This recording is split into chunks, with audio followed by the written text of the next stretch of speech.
अस्सलाम वालेकुम एवरीवन। आज हम प्रिंसिपल ऑफ कॉमर्स का थर्ड टॉपिक डिस्कस करेंगे और हमारे पास टॉपिक नेम है qualities of a good businessman. Topic start करने से पहले आप लोगों को ये बात रिमाइंड करवा दूं कि ये टॉपिक आपका ज़्यादातर शॉर्ट क्वेश्चन आंसर्स में अपेयर होता है। तो स्टूडेंट्स जब भी शॉर्ट क्वेश्चन आंसर्स अटेम्प्ट कर रहे हो तो प्रिंसिपल ऑफ कॉमर्स में याद रखिएगा कि अगर आप लोग लिस्टिंग करेंगे और लिस्टिंग के बाद डिफाइन करेंगे तो इससे आपके मार्क्स इंक्रीज होने के काफ़ी चांस होते हैं। First heading is risk assumer. So one of the major quality of a good businessman is that he must be able to assume the risk of the business. हमारा जब business start होता है तो हमें एक बड़ा फेमस कोट पढ़ाया जाता है, no risk no business. Businessman उस वक्त तक वैलिड क्वालिटीज़ के साथ अपना सर्वाइवल नहीं कर सकता जब तक उसको रिस्क की मेजरमेंट और रिस्क से फाइट बैक करना ना आए। तो ये बहुत इंपॉर्टेंट पॉइंट है कि आपको पता होना चाहिए कि बिजनेस में क्या क्या इश्यूज आ सकते हैं। इंश्योरेंस का मसला है, लॉस है, डैमेज है, तो इन सिचुएशंस को किस तरह से ओवरकम करना है। तो एक गुड बिजनेसमैन की एक अच्छी खुसूसियत ही हमारे पास ये होगी, एक अच्छी क्वालिटी यही है कि वो बजाय इन चीज़ों से डिप्रेसिव हो जाए, वो इस चीज़ को ओवरकम करना बहुत अच्छी तरीके से जानता हो। Another quality of a good businessman is that he must be goal oriented. अच्छा, गोल ओरिएंटेड किस सेंस में? गोल ओरिएंटेड का मतलब हमारे पास होता है उसके पास प्रॉफिट मैक्सिमाइजेशन पॉलिसीज होनी चाहिए। यानी वो पहले से ही इस बात को प्रेडिक्ट कर ले कि वो नॉन प्रॉफिट ऑर्गेनाइजेशन में इन्वॉल्व होगा या प्रॉफिट ऑर्गेनाइजेशन में इन्वॉल्व होगा।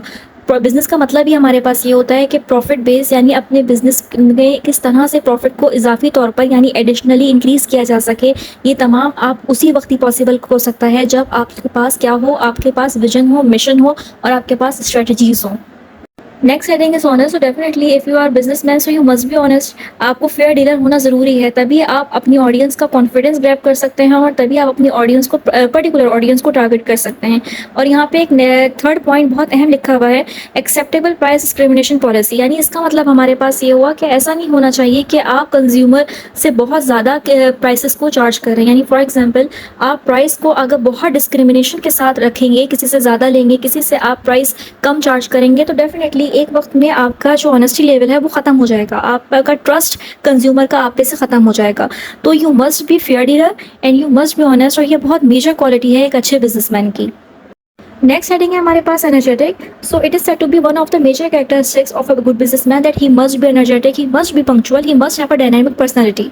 अगर एक बिजनेसमैन के पास ये क्वालिटीज़ नहीं है और वो लेजी है, उसका काम में दिल नहीं लग रहा, वो बोर हो रहा है अपने काम में, वो अपने काम को बर्डन समझ रहा है, तो इसका मतलब है वो अपने बिजनेस को मार्केट में सर्वाइव नहीं करवा सकता। सेटिंग है हमारे पास मार्केटिंग स्ट्रेटेजीज। इसका मतलब सिंपल ये है कि आप किस तरीके से पब्लिक कॉन्फिडेंस को, पब्लिक इंटरेस्ट को मार्केटिंग स्ट्रेटेजीज के थ्रू ग्रैब कर रहे हैं।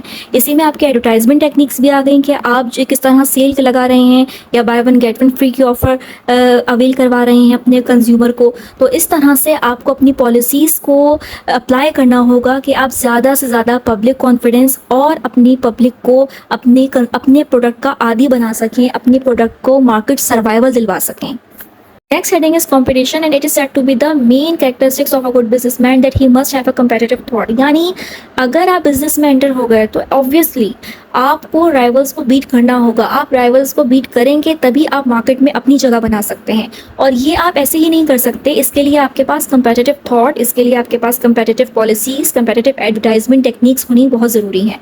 तो एक गुड बिजनेसमैन की अलामत ये है कि वो एक बहुत फ्रेश माइंडेड थॉट के साथ आए और वो राइवल्स का मुकाबला करने के लिए मुकम्मल तौर पर तैयार रहे। Next heading is valid information. Obviously, one of the major characteristics of a good businessman is that he must have a valid information regarding his business. जब तक आपको अपने बिजनेस के बारे में ही ना पता हो तो आप अपने बिजनेस को कैसे आगे बढ़ाएंगे।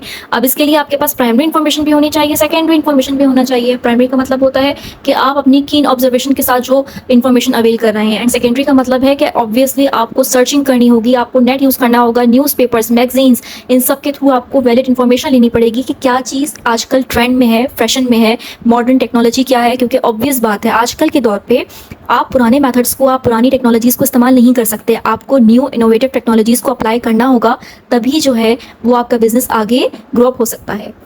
इस टॉपिक की लास्ट हेडिंग को डिस्कस करते हैं जो कि हमारे पास एक्सपीरियंस है।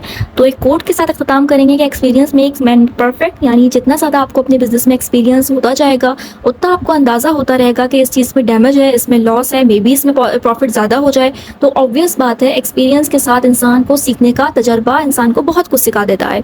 तो जितना ज़्यादा आपको एक्सपीरियंस होगा, हो सकता है कि आपको अंदाज़ा हो जाए कि ये आपका गेनिंग पॉइंट है और ये आपका लॉस की तरफ आपको लेके जाएगा। दैट्स इट, आज का ये टॉपिक ख़त्म हुआ और ये बहुत आसान टॉपिक है, इसको आप अपनी ओन वर्डिंग्स में भी लिख सकते हैं। कोशिश कीजिएगा लिस्टिंग प्रॉपर कीजिए, और अगर आपको टॉपिक समझ आया हो, पसंद आया हो तो काइंडली डू सपोर्ट। अल्लाह हाफिज़।